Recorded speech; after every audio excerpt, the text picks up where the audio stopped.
Now we'll look at the rest of the Bible, the Septuagint.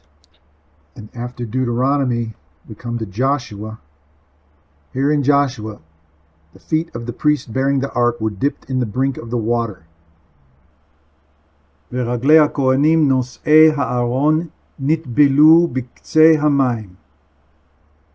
And the feet of the priests who were bearing the Ark of the Covenant were dipped at the edge or the brink of the water of the Jordan.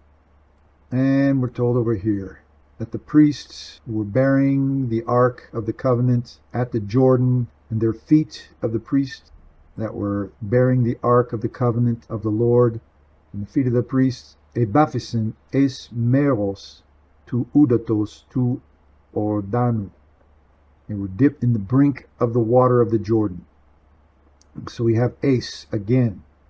Ebafisen ace tu udatos tu Jordanu. Go to the next verse, and this is in Ruth 2:14. Dip your morsel into the wine. It's like vinegar wine. ויאמר לה בועז לעת האוכל גושי אלום ואכלת מן הלחם וטבלת פיתך בחומץ. You dipped your pat ochel b'chometz in your vinegar wine. Bapsis ton sofansu en toi oikse. Doesn't say ice, so it could be moisten. Some people might argue that this speaks of moisten in the vinegar. 1 Samuel 14:27 talks about Jonathan. Jonathan had not heard his father's charge. His father charged the people with the oath, so he put out the tip of his staff that was in his hand and dipped it in the honeycomb and put his hand to his mouth, and his eyes became bright. וישלח את קצה המטה אשר בידו ויטבול אותה ביערת הדבש. He will send the end of his staff, which is in his hand, and he'll dip it into the honeycomb. And over here in the Greek, kai ebafsen auto es to kerion to melitos es. So it's into 2 Kings 5:14. We'll go into greater detail with this one later. For the moment, it says, so he went down and dipped himself 7 times in the Jordan according to the word of the man of God, and his flesh was restored like the flesh of a little child, and he was clean. This, of course, is Naaman, or Naaman in the Greek. In the Hebrew that we have with us today, Vayered vayitbol biyarden sheva pa'amim kidvar isha Elohim, vayeshav b'saro ki b'sar na'ar katon vayithar. It says he went down and he dipped in the Jordan 7 times.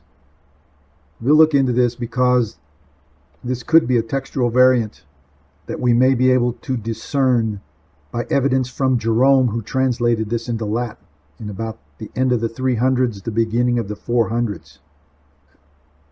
In the Greek, kai katebe naimon kai ebaptisato en toi yardani eptaki kata to rema elisai.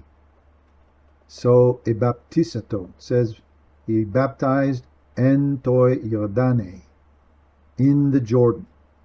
We'll just note that he didn't say ace. He didn't force the ace in this. 2 Kings 8:15, the murder of Ben-Hadad. But the next day he took the bedcloth and dipped it in water and spread it over his face till he died. And Hazael became king in his place. In the Hebrew, Vahi mimacharat vayikach hamachber vayitbol b'mayim vayifros al panav vayamot. Vayifros al panav vayamot. He put it on his face, he spread it across his face, and he died.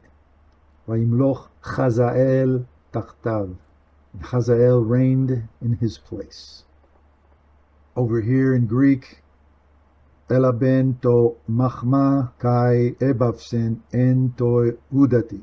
So he dipped it in the water and he spread it on his face and he died.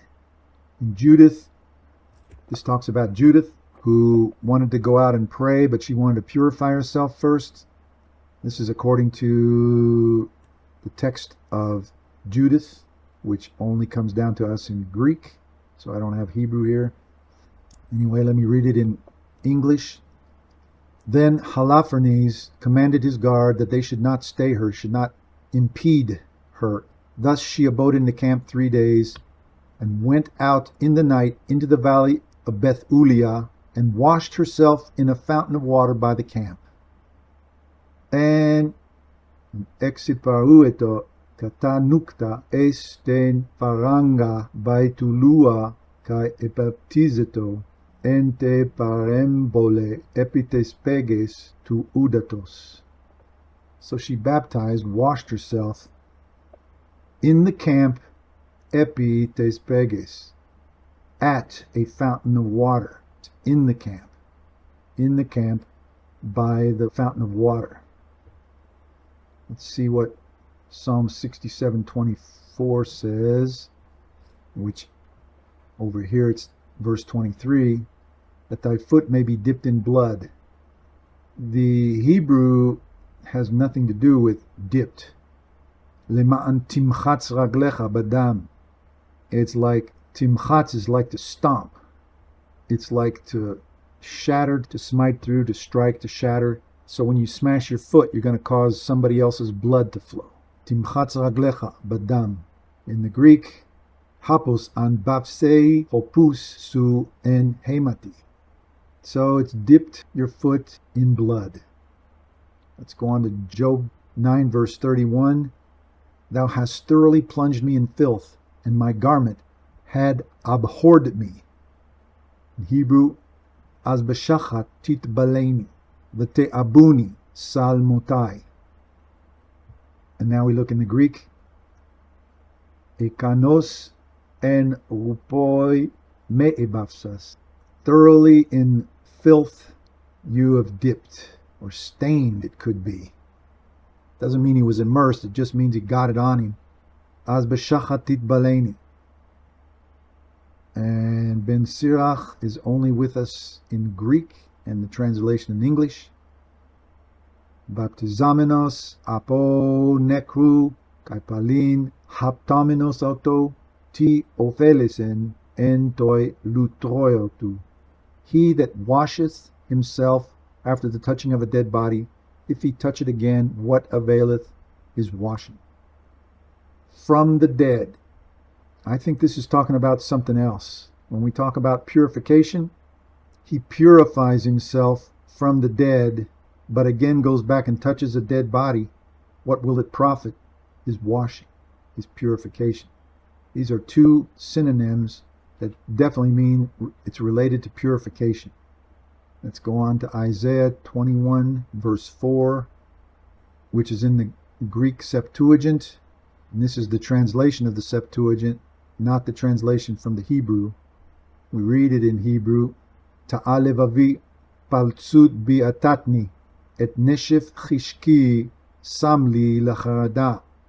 Okay, we're not told of anything related to baptism in here as far as immerse goes, but we are told about something that makes a person fearful.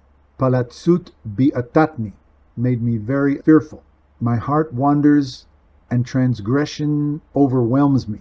It's actually lawlessness overwhelms me. It's not his own lawlessness, it's just lawlessness around it. We read in Greek, e kardiamu planatai kai e anomiami baptize e sukemu efestiken es phobon. So this doesn't have any relationship with immerse in water at all, nor does it speak of immerse. It speaks of overwhelm, as we read over here. Overwhelm. We'll look at that in Net's version at a certain point. Ezekiel 23:15. I mark this because of this Hebrew word tevulim, and this is the translation of it in English, having also richly dyes upon their head, which also is found in the Greek translation. Kai tiarai baptai epiton kephalon auton. Kai tiarai baptai epiton kephalon auton. And colorful headgear on their heads, richly dyed, colorful, richly dyes upon their head. So we're not talking strictly about dipped, but about the other extended sense of the word bapto for dyed, as in colored by dyeing it. So this concludes our review of the usage of the three Greek words baptizo, baptos, or bapto in the Septuagint, the Greek translation of the Hebrew Bible. This should give us at least a better understanding of what possibly could have been in the minds of the writers of the New Testament.